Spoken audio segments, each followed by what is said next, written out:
and welcome back to my channel, and today we are doing another TBR. So it's October, it is spooky month, it is spooky season, whatever you want to say. So I am obviously back to using my own TBR, no more CAWPILE or anything like that. The rules are always written in the description in case you're unsure about what the hell I'm on about. So this month there is actually a lot of readathons going on in October. So many creative people coming up with ideas, but I am not participating in any because after September I just know it's not going to work. So the only one that I am actually going to participate in is Readathon, which is a 24-hour readathon on I think the 2nd of October. So I think that's all I have to say right now. So let's get into the spins. Our board. So last month we finished on the contemporary or romance spot. We are still at the start of our retirement thing, and we are on the 40 over in the volcano, which you can't see. First, see how many spins I have to do. I hope it's not a lot. Oh god. 9. So spin number 1 of 9. 3. 1, 2, 3. Okay, so that is the plane, and that also means set in a fictional land. So spin number 1 of 9 is going to be one of 2 books. So I'm planning on buddy reading some Neil Gaiman books with Liv from Endless Pages. I will leave her link down below.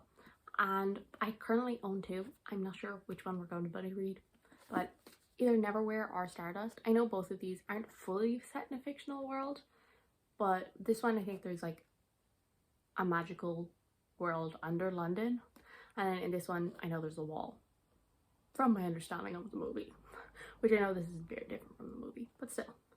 So it's gonna be one of these 2. I'm not 100% sure. Kind of hoping for the smaller one because 9 books is a lot. This isn't too long either. This is like 360, so it's manageable. So since we landed on the plane, we're going to move. So this is over here on the jungle island, so we get the jungle token. So spin number 2 is a 6. 1, 2, 3, 4, 5, 6. An adult fantasy. So then the second spin was an adult fantasy, which fun. So I am gonna allow myself to change things, to be honest. So like kind of switch things out. So if like I'm not feeling the particular adult fantasy I read and stuff like that, because 9 books is a lot, and I mean I don't want to put myself under too much pressure because I'm super busy right now. But for the moment anyway, I'm putting The Rune of Kings by Jen Lyons on my TBR. You might see why I'm saying this could be swapped out because it is chunky. I'm trying to like clear off my actual physical TBR, and the only 2 like adult fantasies I have are this and the Dragon Republic, and for some reason this one was just calling to me more, though I should probably continue on series that I've already started. This is about 704 pages, so I'm making life very difficult for myself if I read this. Our main character is like a bard's apprentice, and he also steals stuff, and one day he gets marked by a demon when he goes stealing stuff, and then the royal family claim his as the like as a lost heir to the throne. And then while he's there, he discovers that he is featured in a prophecy, and so the royal family are kind of just using him, as well as like other people are trying to get him on their side because of this prophecy that he is supposedly a part of. So yeah, I'm super interested in it. I think I might start this one for Readathon. Spin number 3. A 3. Is that the second 3 I've gotten already? That's not a good sign. 1, 2, 3. Spin number 3 is a blank. So then for the blank, I spun and I landed on My Best Friend's Exorcism by Grady Hendricks. So this is a horror. I'm pretty sure it's an adult horror, and I don't really know full details of what it is about. I heard that it's kind of like funny horror. This one I am interested in because I have heard that it has like some really funny moments, but I have heard that it's not too graphic or anything like that, but there is one particular scene that is very graphic, and I'm kind of afraid of that. But I have the ebook on SCRIBD, and obviously I'm choosing this because it's spooky season. So spin number 4 is a 10. 1, 2, 3, 4, 5, 6, 7, 8, 9, 10. And again, I landed on a blank, and this time I spun and I landed on Small Spaces by Katherine. If you were here last year, you would know that I read the entire Winter Night trilogy and adored it. It is one of my favorite series. It was just so incredible. I 5-starred every book in it, and now this is her middle grade like horror series. I know the first one involves a scarecrow, which sounds terrifying. And I mean, I'm a chicken, so maybe middle grade horror will be enough for me. Spin number 5. That is an 8. 1, 2, 3, 4, 5, 6, 7, 8. Okay, so that spot says start a wind farm, pay 200k. So, what part of that do I want to focus on? Maybe the money, or maybe a character that has like some sort of air wind magic? So I decided to take this and go for something that has an air of mystery around it. So I'm going for a mystery book, and for this I chose The Guest List by Lucy Foley, but I think I might switch it out for something else. I keep changing my mind because I know there's so many mysteries, thrillers that are just like so hyped, and like I keep changing my mind which one I want to read. And I think it involves a wedding, so Ahmed is off like the coast of Ireland in one of the islands. I think like it starts with like the murder, and then we're like going back and seeing how it happened or something like that. And obviously it's like all of these people who are on this island are all suspects, and all of them are like hiding secrets. Spin number 6. Is that another 8? Yes, it is. It's another 8. That's great. 1, 2, 3, 4, 5, 6, 8. 7, 8. A book released before I was born. So then for spin number 6, I landed on a book that was released before I was born, which is so annoying because like we've been reading The Realm of the Elderlings by Robin Hobb, and like we're at the point now that we've gone past the ones that were released before I was born. Like we're now into like the mid 2000s, and I'm like, I was around by then, guys. Obviously a lot of books came out before I was born, but I was like, I do not want to read a classic. I had a nosy on what ebooks I had saved on SCRIBD. I saw one that I had saved, and it was Howl's Moving Castle by Diana Wynne Jones. And I have been wanting to read this for a while. I have heard really good things about the books. I love that movie. It is so adorable. And I mean, let's be honest, the soundtrack. I tried to learn how to play it, and then I got bored after like a week. I can play like the first like page of sheet music for it. So I can play like maybe like 20 seconds of it. I know that they differ a lot. I think that the book is slightly more political than the movie. I've never read it. I've never read anything by Diana Wynne Jones, and I know she's like, you know, staple in the genre. And I am really interested in trying her out, and I think this is the one that I'm like properly gonna read for Readathon. I think I might try and like read all of it and then make a start on The Run of Kings. Okay, so things are getting scary on this board. I can't land on another 8, I can't land on another 3, and I can't land on another blank. And I still have 3 more spins to go. 1.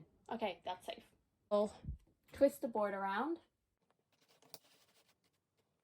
We move 1, and that is a booktuber fave. So then we landed on booktuber fave, which, I mean, there are so many books out there that like I'm like, I want to read that as soon as like one of my favorites say 5 stars.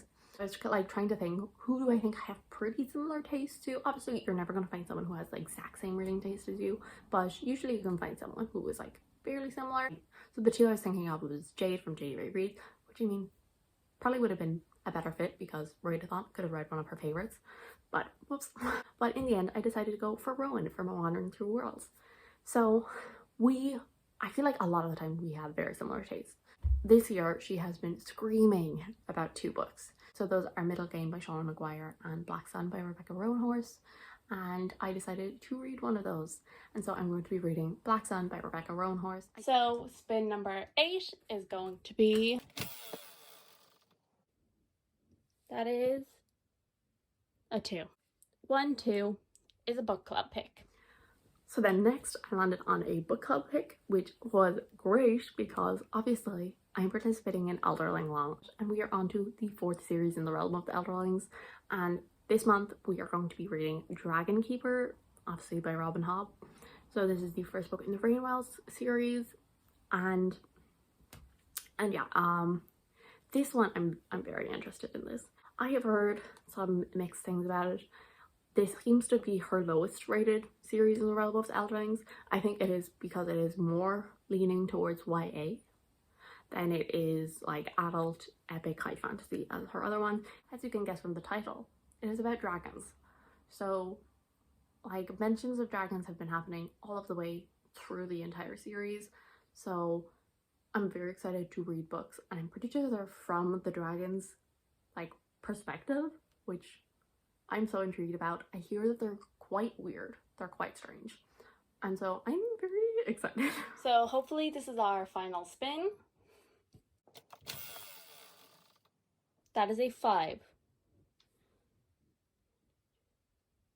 No. 1, 2, 3, 4, 5. Blank. Add a spin. So I had to go and land on a blank again, didn't I? So that means 10 books this month. It's as if they know that I am like busy with college. And so they're like, you know what we'll do? Like, why did you do that? And that is A Good Girl's Guide to Murder. And this has gotten a load of hype on BookTube. People love it. Yeah, I want to give it a go. I'm very intrigued about it. I've heard great things.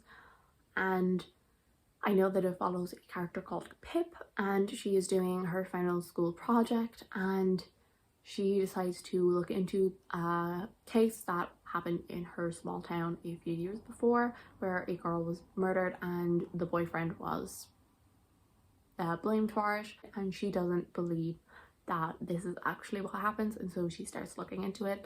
I hear that she makes some terrible decisions, and you were like screaming at her, why would you do that? Why would you do that? So I'm very excited. And yeah, I've heard incredible things, like that they're just like really good mysteries, some of the best YA ones out there. So spin number 10. That is a 1. 1 space is Live with the Bears. So again, how could I interpret this? I mean, I could read something like that has bear in the title, like Beartown, but I've already read that. Or I could interpret it as something that involves wildlife. So our final book was landed on bears, and I kind of just thought nature, wildlife, and so this one stuck out to me because there's flowers, there's bees, all of that on the front cover. This is a YA horror.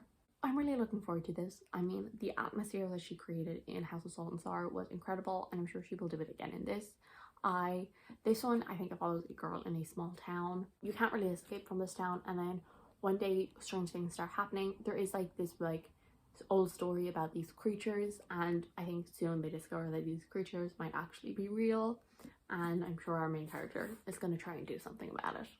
So yeah, it's a very floppy paperback. That's nice. So yeah, so those are the 10 books that I'm planning on reading. 10 books. Oh my god. Why did I do that? That is all for now. Thank you guys so much for watching. I do hope you enjoyed. If you did, subscribe. I will see you all in the next one. Bye.